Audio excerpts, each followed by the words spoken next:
सुरुवातीलाच आपण पाहतो की आपली हिरोईन शिवानीच्या घरी आलेली असते।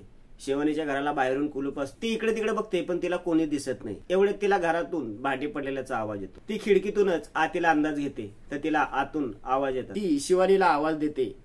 ती शिवानीला बोलते, शिवानी शिवानी तू आतच आहेस ना? शिवानी मी सायली सुभेदार, प्लीज दरवाजा उघड, मला तुझ्याशी बोलायचंय। शिवानी मला किल्ली दे, मी दरवाजा उघडते। शिवानी शिवानी प्लीज, माझ्या वडिलांच्या आयुष्याचा प्रश्न आहे। शिवानी शिवानी काही दरवाजा उघडत नाही किंवा आतूनही काही आवाज देत नाही। आपल्या हिरोईनला खूप राग येतो। ती तिथं पडलेला दगड उचलते, दरवाजाची काच फोडते। सायली दरवाजाची काच फोडते तर तिला समोर शिवानी आणि तिची आई दिसते। सायली दरवाजाजवळ जाते, बोलते, शिवानी शिवानी प्लीज माझं ऐक ना प्लीज। शिवानी शिवानी बोलते, हे काय चाललंय? तुमची हिंमत कशी झाली आमची काच फोडायची? यावर आपली हिरोईन बोलते, माझा नाईलाज झाला ग। आणि शिवानी तू तुझ्याच घरात अशी बाहेरून कुलूप लावून का बसलीस? तू त्या साक्षी शिकरेला घाबरतेस का? की आता तुला कळलंय की तू चुकीच्या व्यक्तीची मदत केलीस? यावर शिवानी बोलते, मी कोणालाही घाबरलेले नाहीये, तुम्ही प्लीज जा इथून। यावर आपली हिरोईन बोलते, मी कोणालाही त्रास दिलेला आले नाहीये शिवानी, तुला कळत नाही का? ती साक्षी शिकरे तिच्या स्वार्थासाठी कोणाचाही काटा काढू शकते। तू तुझा आणि तुझ्या आईचा जीव धोक्यात का घालतेस? यावर शिवानी बोलते, तुम्ही प्लीज इथून जा। आणि ती आईला घेऊन आतमध्ये जाते। आपली हिरोईन शिवानीला थांबवण्याचा खूप प्रयत्न करते पण शिवानी काही थांबत नाही। ती आईला घेऊन आत निघून जाते। आपली हिरोईन डोकं चालवते की ती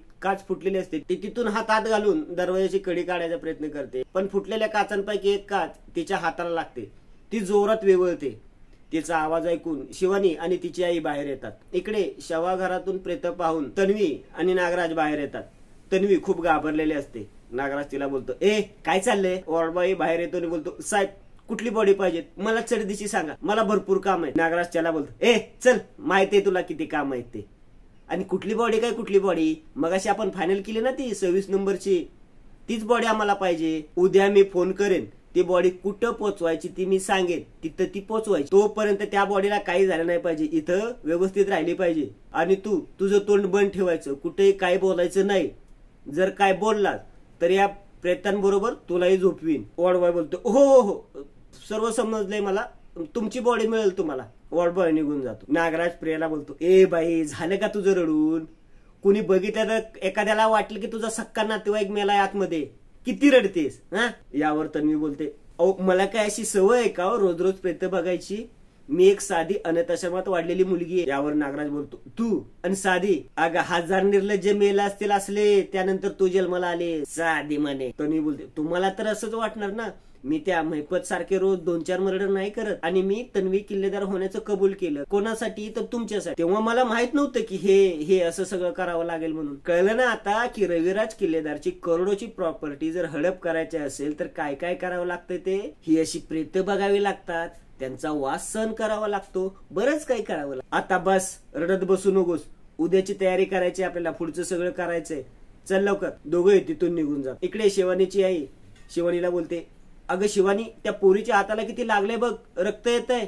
शिवानी बोलते, ताई तुम्ही जा ना, कशाला स्वतःला उगाच जखमा करून घेताय? यावर आपली हिरोईन बोलते, शिवानी जशी तू तुझ्या आईचं रक्षण करतेस ना तसं मीही करते। मी आज इथून जाणार नाहीये, आज काही झालं तरी मी इथून जाणार नाहीये। शिवानीची आई बोलते, आता ह्या पोरीच्या जखमांचं पाप आपल्या डोक्यावर नकोय। शिवानी सायलीला बोलते, ताई तुम्ही थांबा, मी तुम्हाला किल्ली देते, तुम्ही कुलूप उघडून आतमध्ये या। शिवानी सायलीला किल्ली देते। सायली दरवाजे उघडून आतमध्ये येते। शिवानीचे आपल्या हिरोईनच्या हातावर हळद बसवते। आपली हिरोईन मनातच बोलते, यांच्यातली माणुसकी अजूनही जिवंत आहे, मी यांच्याशी मनापासून बोलले ना तर या नक्की खरं बोलते। इकडे साक्षीचं डोकं दुखत असतं। ती स्वतःशीच बोलते, हार्डली एखादं ड्रिंक घेतलंय मी तरी डोकं एवढं जड कसं काय होतंय माझं? तिला समोरच एक लिफाफा दिसतो, ती लिफाफा उघडते आणि स्वतःशीच बोलते, उद्या कोर्टात हजर राहण्याचं नोटीस। एवढ्यात समोरून तिथं चैतन्य येतो। तो साक्षीकडे बघतच उभा राहतो। साक्षी स्वतःशीच बोलत असते, पण इतक्या अर्जंट हिअरिंग का लागला असेल? अर्जुनला माझ्या विरोधात काय पुरावा तर नसेल ना सापडला? ओ गॉड ओ गॉड ओ गॉड, काय करू मी आता? एकतर इकडे फायनान्सर जीव खातात माझा, दुसरीकडे अर्जुन डोक्यावर बसला, काय करू मी आता, काय करू? तिला नागराज आठवतो। ती नागराजला फोन लावते। नागराजचा फोन स्विच ऑफ असतो। ती फोन फेकून दे, काय करू मी आता, कोणाकडे मदत मागू मी? इकडे शिवानीची आई बोलत असते, हे बघ पोरी, तुझ्या हाताला लागलं म्हणून तुला आत घेतलं, आम्हाला कोणाशी काही बोलायचं नाहीये। आपली हिरोईन बोलते, अहो पण काकू एकदा बोललेलं कळत नाही का तुला? जा म्हटलं ना, निघ। आपली हिरोईन उठून चाललेली असते तर तिला तिथं शिवानीच्या वडिलांचा फोटो दिसतो। ती फोटोकडे बघते आणि शिवानीकडे बघते आणि बोलते, हे शिवानीचे बाबा आहेत का हो? शिवानीच्या इमानीनच हो बोलते। शिवानी माझं माझ्या बाबांवर जितकं प्रेम आहे तितकं तुझंही तुझ्या बाबांवर असेल, आणि ते जिथे कुठे असतील तिथे त्यांनाही तुझा अभिमान वाटावा असंही वाटत असेल. शिवानी, तुला शपथ आहे तुझ्या वडिलांची, मला जे बोलायचंय ते निदान ऐकून तरी घे. इकडे साक्षी स्वतःशीच बोलत असते, उद्या तर अण्णाही नाही येत माझ्या मदतीला.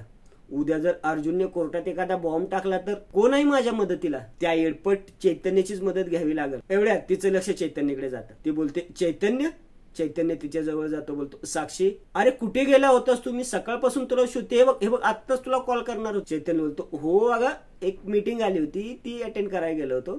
एवढं पॅनिक व्हायला काय झालं? ती चैतन्यला तो कागद दाखवत बोलते, हे बघ ना अरे, एक कोर्टाची नोटीस आली आहे, उद्या हिअरिंग आहे माझ्या केस. चैतन्य तो कागद बघत बोलतो, म्हणजे ही तारीख नक्की अर्जुनने मागून घेतली. साक्षी, याचा अर्थ अर्जुनच्या हाती नक्की काहीतरी पुरावे लागले. इकडे शिवानी बोलते, बोला. आपले हिरोईन बोलायला सुरू करते. शिवानी, ज्या मुलीच्या डोक्यावरती तिच्या बाबांचा हात नसतो तिची अवस्था काय होते हे तुला तर माहितच असेल. शिवानी, माझे वडील आज जेलमध्ये आणि ते अशा गुन्ह्याची शिक्षा भोगतायत की जो त्यांनी केलेलाच नाहीये. साक्षीने तो खून केलाय आणि का माहित नाहीये की तिच्या या गुन्ह्यात तू तिला मदत केलीस. शिवानी, या साक्षीमुळे फक्त मीच नाही, माझ्या आश्रमातली अनेक मुले पोरकी झाली. शिवानी तोऱ्यातच बोलते, तुम्ही हे सगळं मला का सांगताय?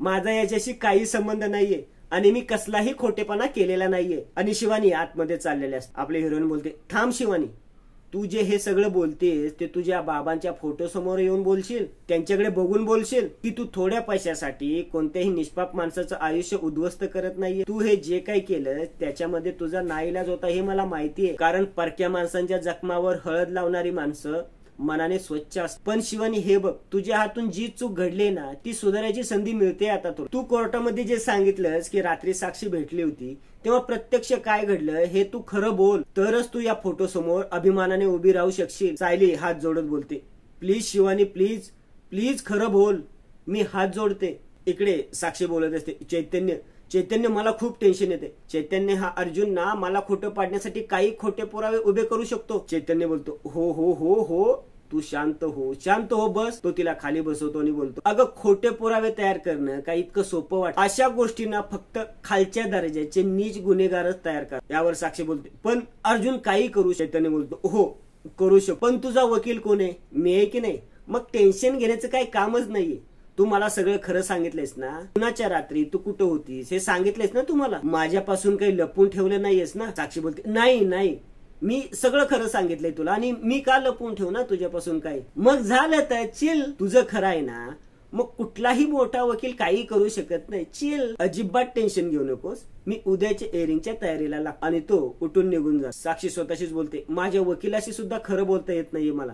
काय नशीब आहे माझं, उद्याच्या एअरिंगला मला कोण वाचवणार आहे देव जाणे. इकडे किल्लेदार अर्जुनला फोन करतो. तो बोलत असतो.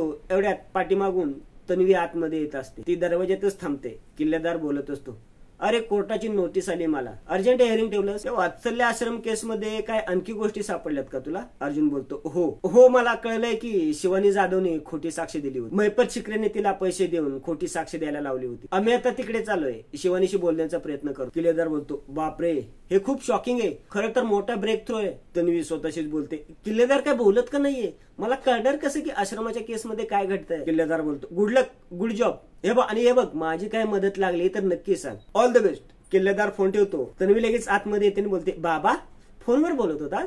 कोणाचा फोन होता? अर्जुनचा. काही पुरावा वगैरे सापडलाय का त्याला? खूप महत्वाचे पुरावे सापडले. आणि किल्लेदार तिला बोलता बोलता तिथंच थांबतो. तन्वी मनातच बोलते, अरे जीभ जड झालीये का? बोल ना पटपट, मला तर मुंग्या लागतील इथे. किल्लेदार बोलतो, हे बघ तू आता या सगळ्यात नको पडूस. महिपत शिकरे अपराधी होता, त्याला शिक्षा झालीये. आता आपला फोकस फक्त एकच राहिला पाहिजे, आपण यात कशातही अडकायचं नाही. तन्वी बोलते, पण मी तसंही काहीच केलेलं नाहीये बाबा. अगं म्हणून तर प्रोटेक्ट करतोय ना मी तुला. हे बघ आपण दोघंही उद्या एअरिंगला जायचे, पण तू कशातही इन्व्हॉल्व्ह व्हायचं नाही. आता फक्त एकच गोष्ट तुला करायचे, ते म्हणजे अभ्यास, जो तू करत नाही. तन्वी बोलते, नाही मी आता खोलीत जाऊन अभ्यासालाच बसणार आहे. तन्वी मनातच बोलते, अर्जुनला जर साक्षीच्या विरोधात काय सापडलं तर मीही अडकेन. हे या मूर्खाला समजत नाहीये. काय सापडलं असेल अर्जुनला?